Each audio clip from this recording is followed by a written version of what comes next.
sedikit lagi mungkin Bapak-Bapak, eee, prioritas pembangunan di Kabupaten Tasikmalaya yang selanjutnya ada peningkatan ekonomi masyarakat melalui pengembangan sektor unggulan di bidang pariwisata, ekonomi kreatif, perindustrian, perdagangan, koperasi, dan usaha mikro. Itu yang memang menjadi prioritas kita. Kemudian, eee, yang perlu saya sampaikan sedikit mungkin berkaitan dengan Perpres 87 tahun 2021 tentang percepatan pembangunan kawasan rebana dan Jawa Barat bagian selatan.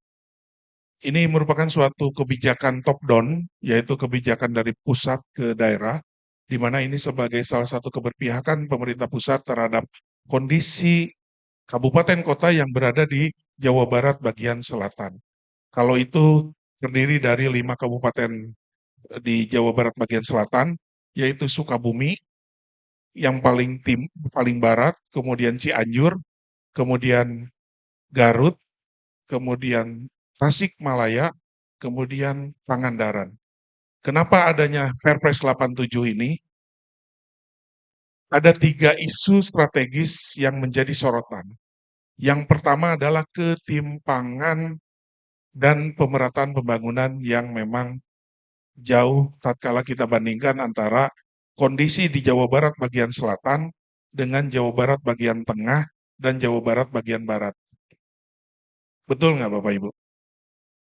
Kondisinya tatkala kita bandingkan UMK saja, Kabupaten Tasikmalaya hari ini mungkin 2,3 juta.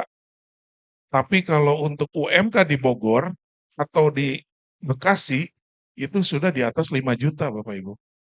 Udah 2 kali lipatnya. Dan juga IPM-nya relatif, kabupaten yang berada di Jawa Barat bagian selatan, relatif lebih rendah tatkala dibandingkan dengan Jawa Barat bagian barat dan Jawa Barat bagian tengah. Ini menjadi suatu persoalan. Kemudian yang kedua, konektivitas. Kalau kita bandingkan Jawa Barat bagian selatan dengan Jawa Barat bagian barat dan Jawa Barat bagian tengah, konektivitasnya jauh lebih baik yang mana, Pak? Bagian tengah dan bagian barat. Mereka sudah terhubung dengan tol, Pak, hari ini. Akses kemana-mana mudah. Maka ekonominya pun akan jauh lebih maju. Kemudian yang ketiga, persoalannya potensi daerah. Potensi daerah Jawa Barat bagian selatan belum tereksploitasi dengan baik dan belum memberikan multiplier effect dan peningkatan nilai tambah. Ini yang menjadi suatu persoalan. Maka lahirlah Perpres 87 ini. Ada 22 program di dalam Perpres ini dalam rangka percepatan pertumbuhan ekonomi Jawa Barat bagian selatan. Salah satunya adalah Kabupaten Tasikmalaya. Salah satu program di dalam Perpres 87 ini adalah pembangunan tol Getaci, Gede Bage, Tasik, Cilacap, yang panjangnya 206,15 km. Segmen 1 dari Gede Bage sampai Tasikmalaya yang panjangnya kurang lebih 197 km. Nanti lanjutannya dari Tasikmalaya sampai Cilacap kurang lebih 95 km lagi. Itu yang diamanatkan di dalam Perpres 87. Harapannya dengan adanya tol Getaci ini bisa meningkatkan bangkitan ekonomi di wilayah Jawa Barat bagian selatan, salah satunya adalah Kabupaten Tasikmalaya. Kemudian yang kedua adalah pembangunan jembatan Benteng Manonjaya, yang hari ini Bapak Ibu kalau pamibade ka Cirahong, terus tekenging ngalangkung mobilnya, kumargi jembatannya sudah tidak layak untuk dilalui dengan kendaraan bermotor. Maka itu akan ditutup dan akan dibangunkan jembatan Benteng Manonjaya atau Batman. Benteng di wilayah Ciamisnya, Manonjaya di wilayah Kabupaten Tasiknya. Dan itu membutuhkan anggaran hampir 300 miliar Bapak Ibu. Dan semuanya dari anggaran pusat. Untuk pembangunan jalan tol lebih kurang hampir 5,6 sampai 6 triliun, Pak. Kemudian yang selanjutnya adalah pembangunan terminal tipe B di kawasan Padakembang. Itu juga dalam rangka pembenahan kawasan ibu kota Singaparna.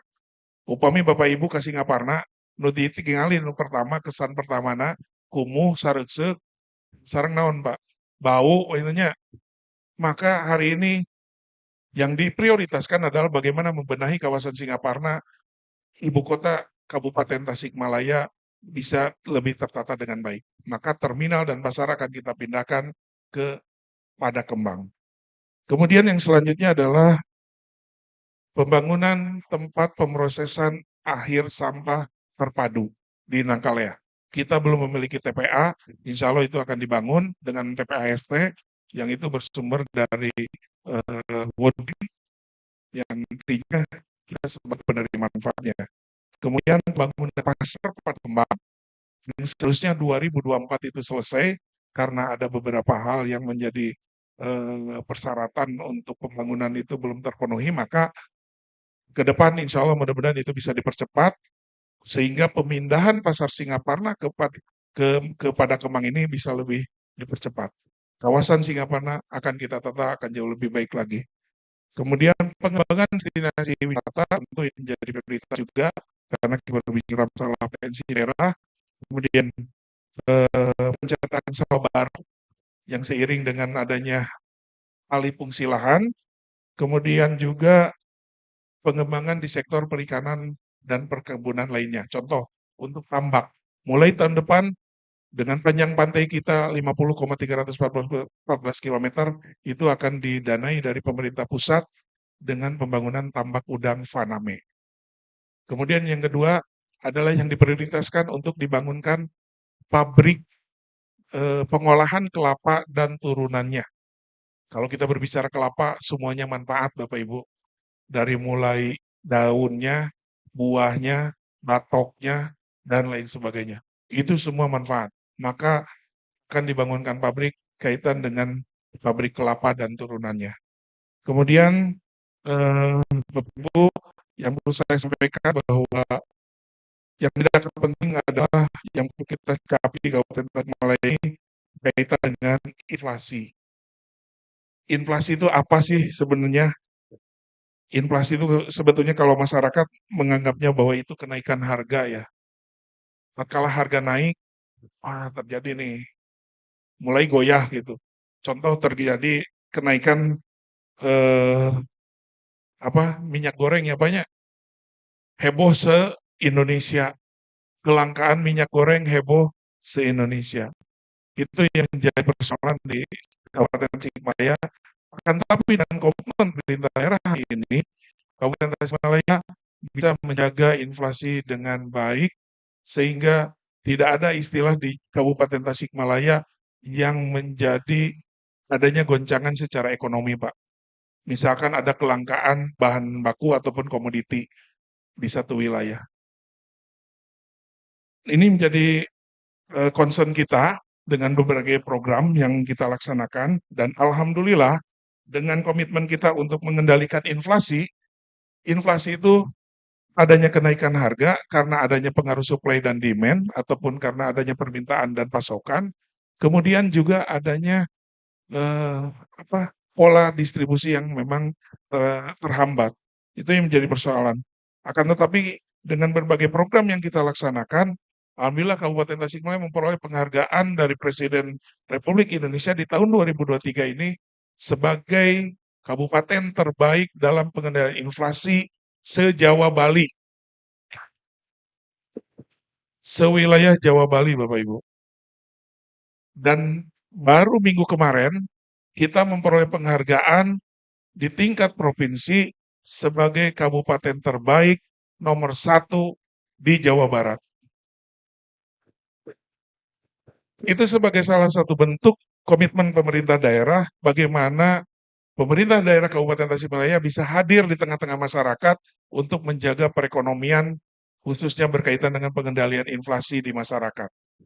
Upami di Kabupaten Kota Nusanes mah panginten aya kelangkaan beras lah, aya kelangkaan minyak lah, ada kenaikan cabai yang signifikan, ngagurubuk ekonomi Pak. Kabupaten Tasikmalaya alhamdulillah sampai hari ini cukup stabil. Ada beberapa program unggulan yang kita terapkan. Yang pertama, kita memiliki program Upland Project. Upland Project ini dibiayai dari ISDB, Islamic Development Bank, yang insya Allah kita sudah tahap ke fase microfinance, yang nantinya penggelontoran dana dari Islamic Development Bank ini sebesar 30 miliar, nanti disalurkan melalui program Upland, atau pertanian tanah tinggi, di dataran tinggi, Pak. Yang itu difokuskan untuk menanam padi organik, beras merah, beras putih, beras hitam, Pak, dan beras organik yang putih. Itu.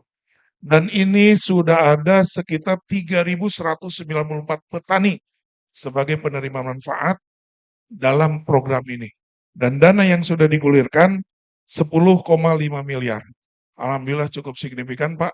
Dan hari ini program Upland produknya kita beli, Pak, oleh ASN.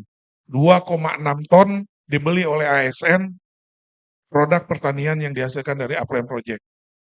Kemudian yang kedua, kita juga punya program petani milenial. Untuk petani milenial Kabupaten Tasikmalaya, penerima manfaatnya hampir 1.739 petani milenial hari ini. Jadi upami kapung kurma petani teh identik sareng sepuh, hari ini petani remaja ataupun generasi Z, petani milenial sudah mulai tertarik untuk mengembangkan di sektor agrobisnis. Salah satunya adalah yang berada di Cipatujah, kita menjadi juara 1, Pak, tingkat nasional untuk petani milenial atas nama Hani Trisna. Itu salah satu bentuk, Pak. Petani milenial Kabupaten Tasikmalaya diakui secara nasional menjadi juara 1. Beliau beternak sapi dan kerbau dan kambing, akan tetapi dia tidak jual dalam bentuk hidup, Pak. Dia olah berupa rendang. Rendang Ciras tuh, Bapak ini tahu. Siapa? Elmutia juga betul. Ya, LT Intan. Maaf, terima kasih koreksinya. LT Intan. Kemudian juga atas nama Ayep Abdul Aziz dan juga Hani Trisna. Tuh, betul, Pak.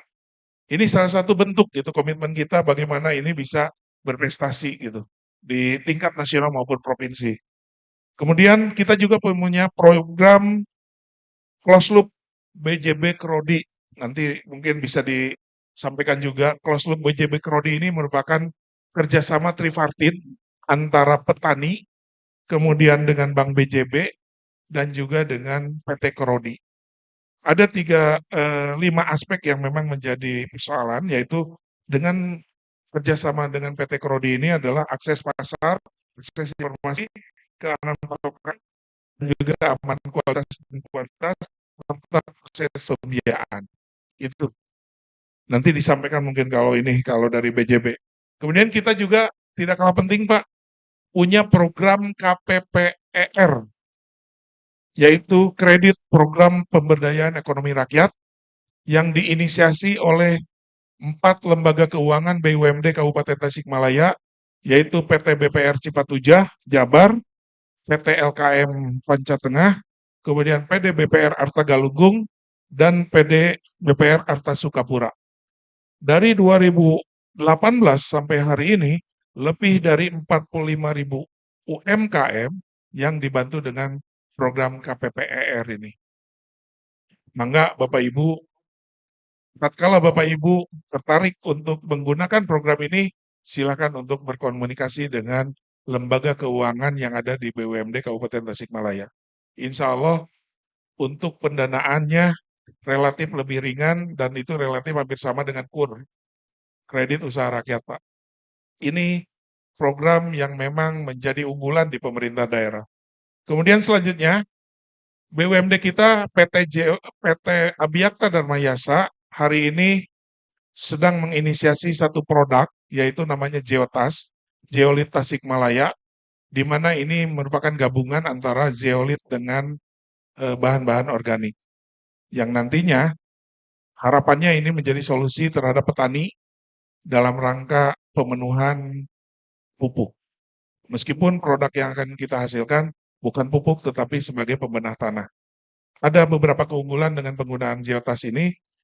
produktivitasnya akan meningkat 12-25%, kemudian masa tanam relatif singkat, dan juga tahan terhadap hama. Insya Allah ini kan kita produksi massal mulai tahun 2024. Mohon doa restunya dari Bapak Ibu, para kiai, mudah-mudahan ini bisa kita wujudkan menjadi produk unggulan di Kabupaten Tasikmalaya ke depannya.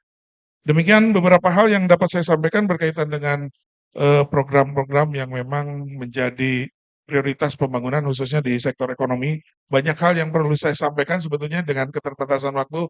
Mudah-mudahan dapat menyimak apa yang saya sampaikan dan mohon maaf atas segala kekurangan dalam penyampaiannya. Billahi taufiq wal hidayah. Wassalamualaikum warahmatullahi wabarakatuh. Waalaikumsalam warahmatullahi wabarakatuh.